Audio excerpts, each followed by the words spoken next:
رسول خدا کے آخری نبی ہونے کی کیا دلیل ہے اور قرآن مجید کے معجزہ ہونے کی کیا دلیل ہے؟ ان سوالوں کے جواب کو جانیں گے آج کے اس ایپیسوڈ میں۔ اعوذ باللہ من الشیطان الرجیم، بسم اللہ الرحمن الرحیم۔ ناظرین کرام السلام علیکم۔ سبیل قرآن کے اس تفسیری پروگرام میں ایک بار پھر ہم آپ کو خوش آمدید کہتے ہیں۔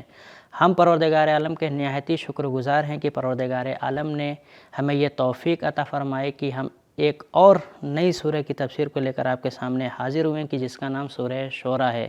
تو آج ہم سورہ شعراء کی آیت نمبر 1 سے 4 تک کی تفسیر کو آپ کے سامنے پیش کریں گے۔ تو آئیے سب سے پہلے آیت نمبر 1 سے 4 تک کی تفسیر کو جاننے کے لیے اس کی تلاوت اور ترجمے کو غور سے سنتے ہیں۔ كتاب أنزلناه إليك مبارك ليدبروا آياته وليتذكر أولو الألباب بسم الله الرحمن الرحيم حميم عين سين قاف كذلك يوحي إليك وإلى الذين من قبلك الله العزيز الحكيم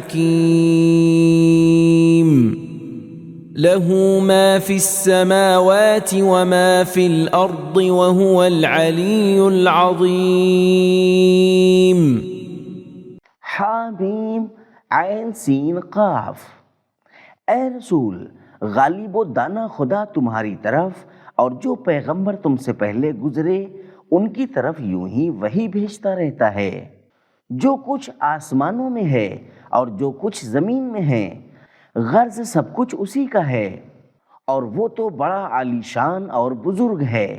ناظرین، پروردگار عالم نے اپنے بندگان خاص کے لیے ان آیات میں کچھ نکات رکھے ہوئے ہیں، آئیے ان نکات کو جان لیتے ہیں۔ كتاب أنزلناه إليك مبارك ليدبروا نکات۔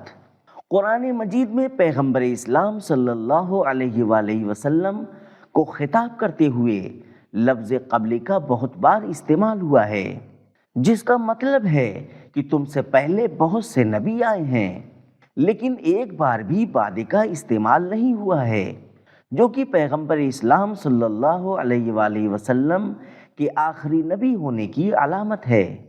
پیغمبر اسلام صلی اللہ علیہ وآلہ وسلم آخری نبی ہیں، مگر اس کے باوجود ان کا نام دوسروں سے پہلے آیا ہے، اور یہ چیز ان کی عظمت کی علامت ہے۔ اللہ کی قدرت، حکمت اور عظمت یہ سب کچھ اس کی وحی میں سمائی ہوئی ہے، لہٰذا وحی اور اللہ کے کلام کو معمولی نہ سمجھیں۔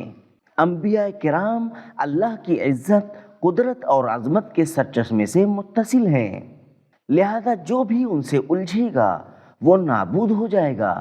قرآن مجید کے معجزہ ہونے کی ایک دلیل یہ ہے کہ اللہ نے معمولی الفاظ کے ذریعے ایسے جملے اور ترکیبیں بنائی ہیں کہ جس کی مثال کوئی بھی نہیں لا سکتا۔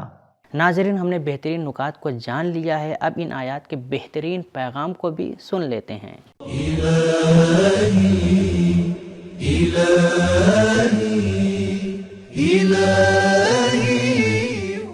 پیغام نمبر 1، جب آپ کو کوئی بات کرنی ہو تو سننے والوں میں حساسیت اور کشش پیدا کریں۔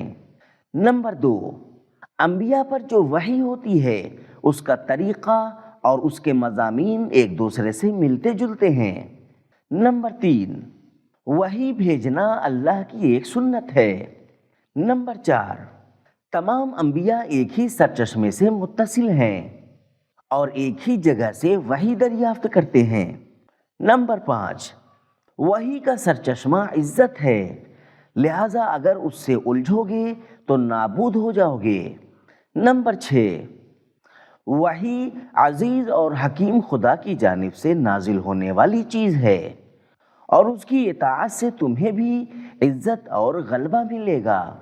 نمبر 7، وحی حکمت کی بنا پر نازل ہوتی ہے، اسی لیے ہر ایک پر وحی نازل نہیں ہوتی۔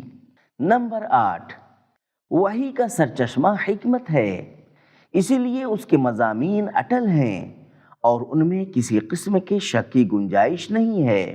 نمبر 9، اللہ کی عزت اس کی حکمت سے ملی ہوئی ہے۔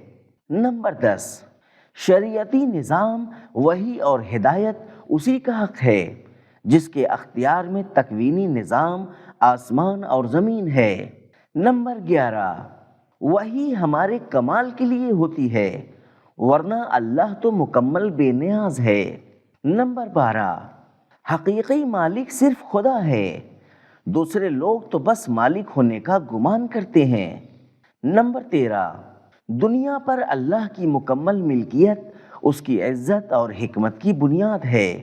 تو ناظرین، آج کے ایپیسوڈ میں ہم نے جانا کہ قرآن مجید میں پیغمبر اسلام کو خطاب کرتے ہوئے لفظ قبلکہ کا کئی بار استعمال ہوا ہے، لیکن ایک بار بھی لفظ بعدکہ کا استعمال نہیں ہوا، جو اس بات کی دلیل ہے کہ پیغمبر اسلام آخری نبی تھے۔ اور قرآن مجید کے معجزہ ہونے کی ایک دلیل یہ ہے کہ پروردگار عالم نے معمولی الفاظ کے ذریعے ایسے جملے اور ترکیبیں بنائی ہیں کہ جس کی مثال کوئی نہیں لا سکتا ہے۔ یہ تھا ہمارا آج کا ایپیسوڈ، ملتے ہیں اگلے ایپیسوڈ میں، تب تک کے لیے شکریہ، خدا حافظ۔ سبیل قرآن، قرآنی سماج کی پہچان۔